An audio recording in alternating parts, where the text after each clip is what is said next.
Travel Academy members, I have just a Colorado gal here, Heather Balogh Rochfort, with a tip just for you. So for me, one of the best ways to target tourism boards that I've found is via Instagram. It's 100% the largest growing platform, and if you're not on it already, you definitely should be. But I've had great luck in using two different techniques on Instagram. One is when you post the photo, tag the tourism board or the brand or whomever you're looking to work with. Tag them in the actual photo themselves as opposed to in the captions, because it's something that the rep will see later, but it doesn't clog up the aesthetics of your caption. But the second tip I have is that when you're doing this, when you're tagging them, it's really important, or I think it's really important, to try to use a vertical photo. And the reason for that is that recently, maybe, gosh, I don't know, 6 months ago, year ago, something along those lines, Instagram changed their feed so that photos don't have to be the square anymore. You probably saw that hashtag free the square thing. And so vertical photos don't have to be cropped. And what that means is you can see the whole photo, which is great in itself if you're showcasing a nice, beautiful photo of a specific destination. But the vertical image will take up the whole screen on your phone, which doesn't sound like a big deal until you're scrolling through your feed. And you'll notice that all the horizontal or square photos take up less space. So in using a vertical image, you're really capitalizing on the amount of space available on the phone. And it's just one of those, I guess, mind tricks, for lack of a better word, that it's just a bigger photo. It's more in your face. It's more noticeable. And I can't say that I have statistics to back this up by any means, but I've had really good luck with using those vertical tagged images to get different brands and different products' attention. So it's a tip that I've come to love over the past 6 months, and it's definitely part of my weekly Instagram habits. Okay, and so are these mostly taken with your phone or your camera and then converted and uploaded back to your phone? Both. My husband is a photographer, so I tend to use his photography a lot, and he has fancy cameras that I don't begin to understand how to work. So when it's his photos, they're uploaded, and then I put them onto my phone.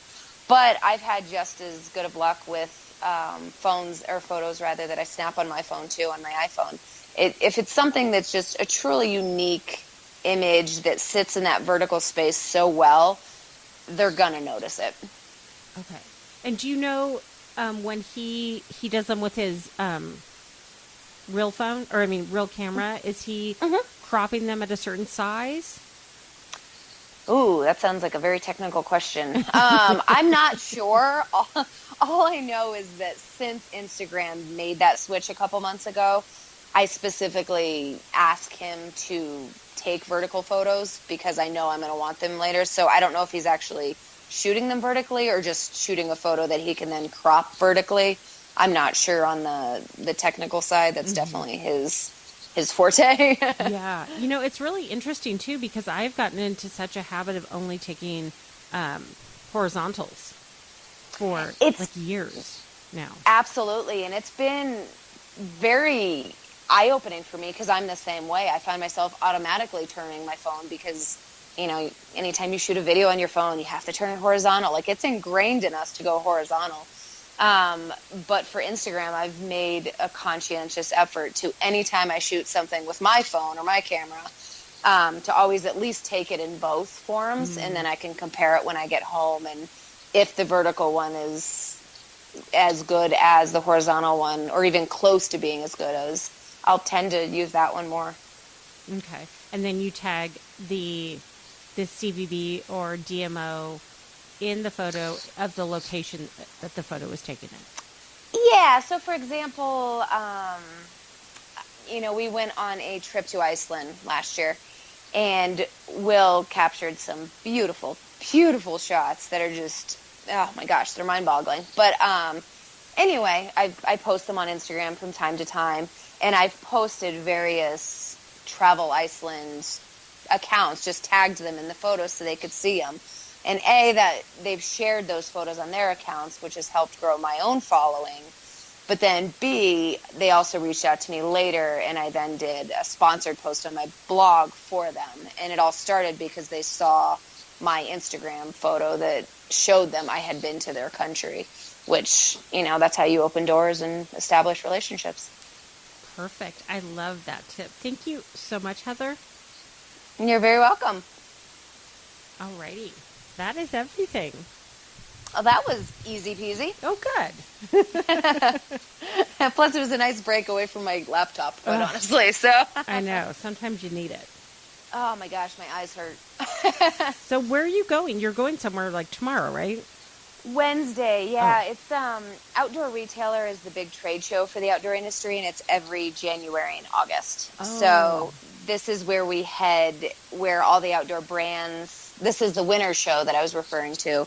So all the outdoor brands will be showing buyers and then media the products that they will have coming out in fall of 2016.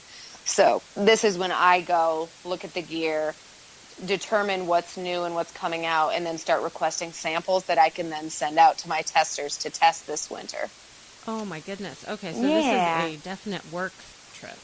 Absolutely, and it's tricky because it's at the end of January, the winter show is, and they moved it up to this week to help accommodate the buyer schedule. But that's kind of tough because I'm working on copy for the spring gear guide from the August show, so I'm writing about tents, which is what I have to submit today, which is stuff that's going to come out in the magazine in April of 16. But then on Wednesday, I have to switch my brain to go focus on October of 16. So it's a little screwy, but totally, yeah. You're always like a season behind, right?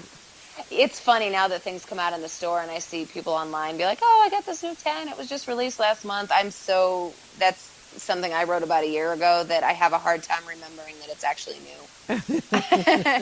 Which sounds very, very snobby, and that's not my intention. It's just, you have to reshift your brain to figure out what year you're in.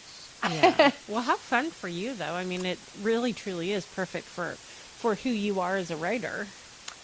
It is, and it's, in all seriousness, it's very fun because we have a lot of friends that work in the outdoor industry. Either they're reps or writers or whatever. They're all there. So it's kind of like a big reunion every 6 months where you get to see a bunch of friends that you don't see otherwise. Oh, that's cool. Where is it? It's in Salt Lake City. Oh, are you going to drive? No, we fly just because of time and snow, et cetera, et cetera. Yeah. I mean, and then Will he has to work on Wednesdays. So just to accommodate work schedules and stuff like that, it's easier to fly. And it's an exhausting couple days too, because your day starts with breakfast meetings at 7, and then you go through the day, and then you have dinner and press events into the evening. So you maybe sleep 4 or 5 hours a night. The last thing I would want to do is get in a car and drive back to Denver. So. Oh wow! So it's open to media. As media and buyers. And buyers. Okay. Yes, and truly, I think.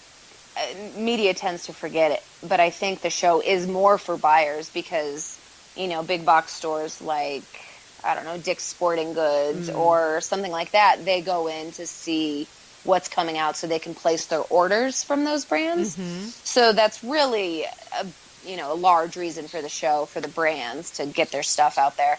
But then the media come because they're the ones that are going to be writing about it and testing it and that kind of stuff. But if you're writing for a publication like Backpacker, it's easy to get a badge because they're a known publication. Mm-hmm. If you're writing for a blog or an online website, you do have to go through a couple hoops to verify that you are an online site that covers gear. Mm-hmm. And they cracked down on that a couple years ago just because any outdoor blogger in the world was applying to go. And brands were kind of feeling like they were wasting their time and appointments with people that maybe they weren't going to get a return on their investment for. Mm-hmm. So, okay. And so what's the show called? Outdoor Retailer. Okay, cool. Yeah. So it's definitely something, if you ever get into the outdoor gear world by chance, it's definitely something it's a fun thing to check out. Yeah, I mean, it's not for everybody. I've definitely had some friends go for various reasons, and they're like, shoes, great, but that wherever your genre. Exactly. Like, talk about staying with your niche. Yeah. Works out great for me, I guess. Yes. Well, it was lovely to talk to you, and I hope our paths cross again soon.